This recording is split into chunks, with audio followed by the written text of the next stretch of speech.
The mechanism of fear and outrage. Chapter 1. The origin of fear and outrage.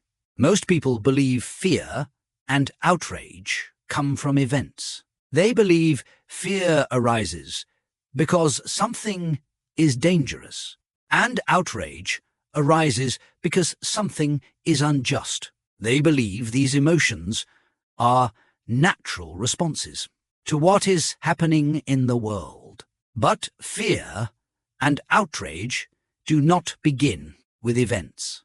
They begin with attention. Fear is what happens when attention settles on the possibility of harm, remains there long enough for the body to prepare for survival. Outrage is what happens when that same fear is given direction. Fear tightens. Outrage sharpens. Fear asks, "What if something bad happens?"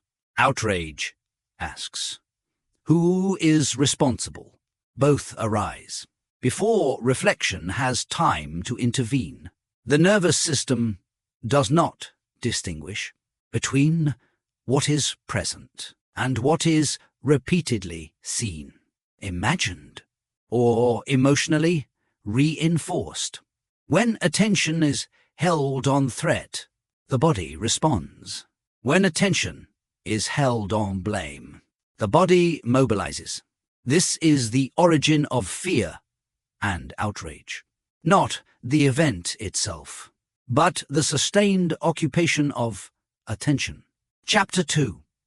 The mechanism revealed. Once you see the mechanism, you cannot unsee it. Fear and outrage do not sustain themselves. They must be fed. What feeds them is attention. Attention is not passive. It is energetic. Where attention rests, the nervous system organizes itself. When attention is held in fear, the body prepares to endure. When attention is held in outrage, the body prepares to strike. One contracts inward, the other pushes outward. Both keep attention locked in motion. The mechanism does not ask whether the fear is justified, the outrage righteous. It responds only to the presence of emotional charge. As long as attention is held in fear or outrage, the mechanism turns. When this happens collectively, what might pass in an individual becomes sustained in a society. This is why the mechanism appears endless. It is not endless. It is fed. Chapter 3. Transmission through relationship. Fear and outrage do not remain within the individual. They move. They travel through relationship, through family, through care, through love. Fear spreads through concern. Outrage spreads through alignment. To share outrage feels like belonging. It feels like loyalty. It feels like protection. When someone we love is afraid, our nervous system reacts. When someone we love is outraged, our nervous system joins them.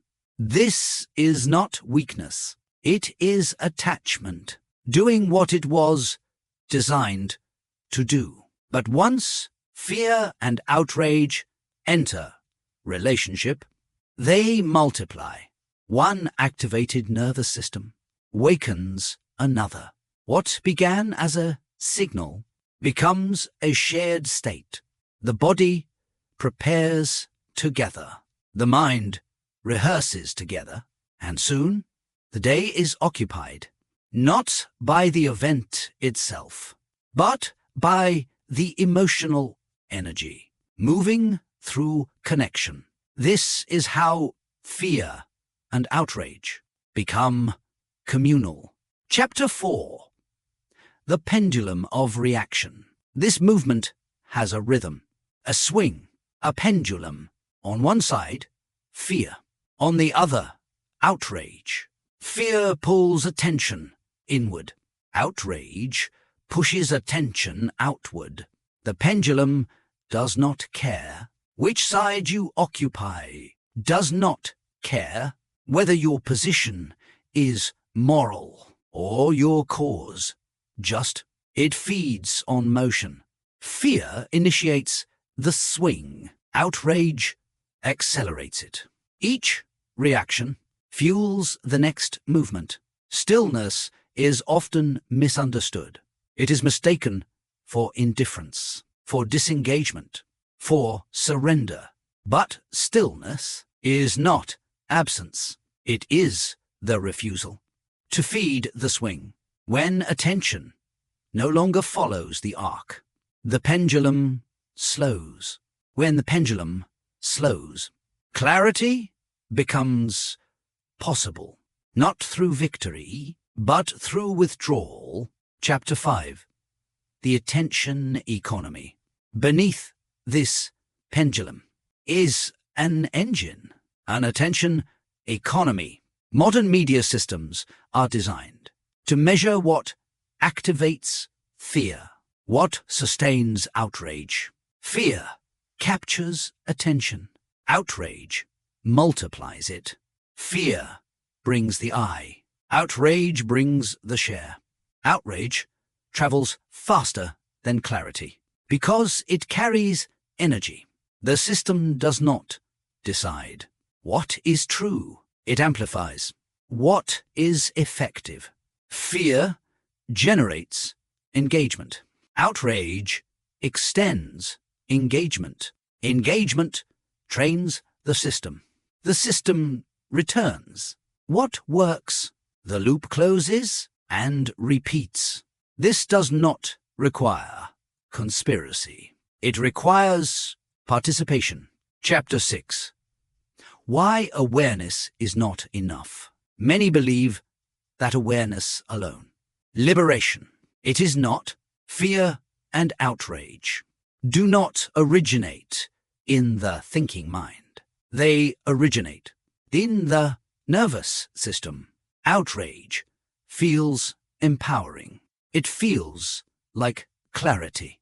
But outrage is still a stress response. The body does not distinguish between righteous anger and immediate threat. Both narrow perception, both reduce choice. This is why outrage exhausts, even when it feels justified. Awareness without regulation cannot interrupt the mechanism. The body must settle before attention can widen. This is not failure. It is physiology. Chapter 7. The exit path. There is an exit. Not through suppression, not through argument, not through denial. The exit is regulation. First, the body settles. The breath slows. The jaw releases. The shoulders drop. Second, the mechanism is named. Not the injustice, not the enemy. The mechanism. This is attention capture. Third, attention is chosen deliberately. Only from regulation. Can fear soften? Only from regulation. Can outrage transform to discernment? This is not passivity. It is sovereignty. Chapter 8. Coherence. The goal is not to eliminate fear or outrage. The goal is coherence. To feel fear without becoming consumed. To feel outrage without becoming driven. Coherence is the ability to respond rather than react. Once you see the mechanism, you cannot unsee it. Once attention is reclaimed, fear and outrage lose their grip, not because they are denied, But because they are no longer fed unconsciously, this is not withdrawal from the world. It is engagement without surrender, attention disciplined, energy coherent, presence restored.